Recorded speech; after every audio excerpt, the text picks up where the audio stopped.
G'day guys, welcome to episode 34 of Ask Jack D. Today I talk about when, how and what not to do when bringing on your very first employee, and ultimately how to set up an ecosystem and prepare for it to ultimately build a foundation of a business that can scale. From the sky for some strength to take with me, line up the stars, fly away quickly and push the world forward like a tidal wave hit me. I need more from you two. I need more. Smiles, energy, dialogue. Anything. What are you? I can't sit and smile at the same time. Okay. We're having challenges here at the Entourage.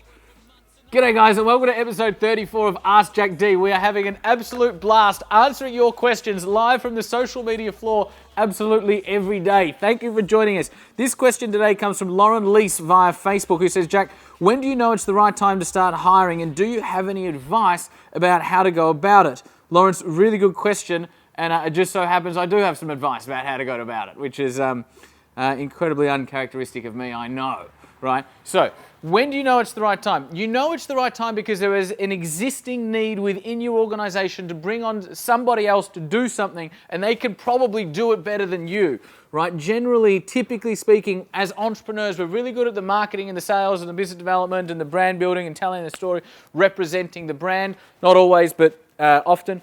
And we're often quite crap operationally, attention to detail, from an administrative, bureaucratic kind of a standpoint, right? So typically the first person that I think most entrepreneurs should bring on first is an admin assistant or a PA kind of a role that can take all of the really sort of micro and, what's the word I'm looking for, kind of mundane routine tasks off your plate. And that literally might free you up for sort of 15 or 20 or 30 hours a week that you can then spend those hours selling, marketing, setting up partnerships, getting PR, releasing meaningful content to an audience, whatever it might be, right? And so often the first person we bring on is going to be an admin, operational, PA kind of a person, whatever's going to fit in your world, right? And they will always, if you're anything like me, be able to do that role far better than you. How do you prepare? I think the first thing you need to do is identify the DNA, what you want the DNA of this organization to be. So what I would do in that instance is I would identify 6 to 10 values that you want your organization to behave according to, and that you want the people in your organization showing up and personifying particular values. These are kind of like the magic that usually goes without articulation, the essence that usually gets left unspoken in terms of who are the kind of people we want in this organization and how do we want to show up every day. Gresho, if you could cut something in about me talking about values for 20 seconds, do that now. If you look at any Virgin brand, be it Virgin Australia, you're jumping on a plane, or Virgin Trains over in the UK, jumping on a train, or Virgin Money, or even being on Necker Island, whatever it is, in every single business that Branson has across 400 industries now, every single one of those businesses has Richard's fingerprints on them. When you step on a Virgin Australia plane from Sydney to go to Perth, even though Branson's over in Necker Island, or he's over in the UK doing some stuff, you can feel his influence through that business. You can feel his influence through those people because they've established a very firm set of values in terms of what do they stand for, who do they want to be, and how do they show up as their absolute best selves every single day to accomplish their mission, to ultimately actualize their vision. So values are going to be really useful. The second thing you're going to need is a position description for this particular person, right? What are the expectations of this person? What does success look like? Who do we want them to be? What are the roles and responsibilities?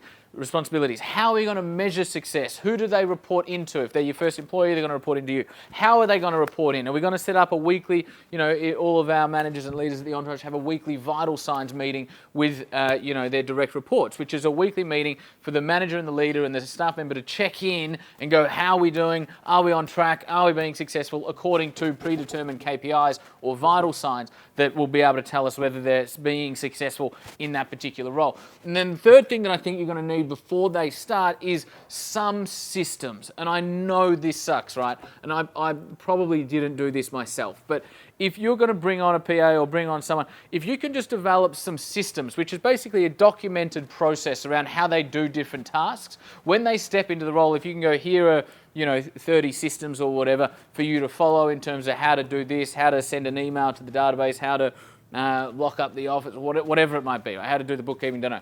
Whatever it is, if you can systemize it for them, it's going to enable them to hit the ground running and start in a really empowered fashion.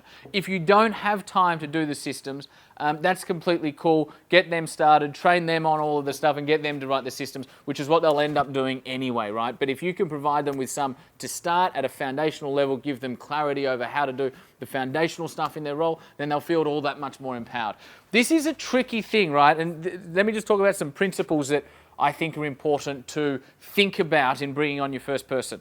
The first one is, you'll never feel like you're ready, right? In business, you'll never feel like you're ready to do anything. Do it anyway. There's this chicken and egg thing, right, in bringing on our first person, in that we probably can't afford them yet financially, but we can't afford not to have them from a time perspective, right? And so my solution to that is this. Try and get to a point where you have in your bank account, in the business bank account, 3 months worth of wages for that person. If you can have 3 months worth of wages for that person in the bank account, it gives you some breathing space to be able to bring them on, get them started, and have 3 months worth of runway, frees you up 20, 34 hours a week to go out and do your thing. Hopefully that drives further revenue into the business, and then you start bringing on more people, and then you bring on salespeople and marketing people, and then it starts to sort of blossom from there, right? Would I break that rule if I had to? Yes. If you need to bring someone on and it's going to be tighter, you don't have the 3 months bank account, do it anyway, but it's a good principle to abide by if you have the room to do that. Ultimately, do what's going to work for you and your business. Really good question, Lawrence. In the comments below, the number one challenge you had and you faced in bringing on your first few team members, and what were the challenges that you faced as an organization as you started to grow? In the comments below, episode 34. Look forward to speaking to you guys tomorrow.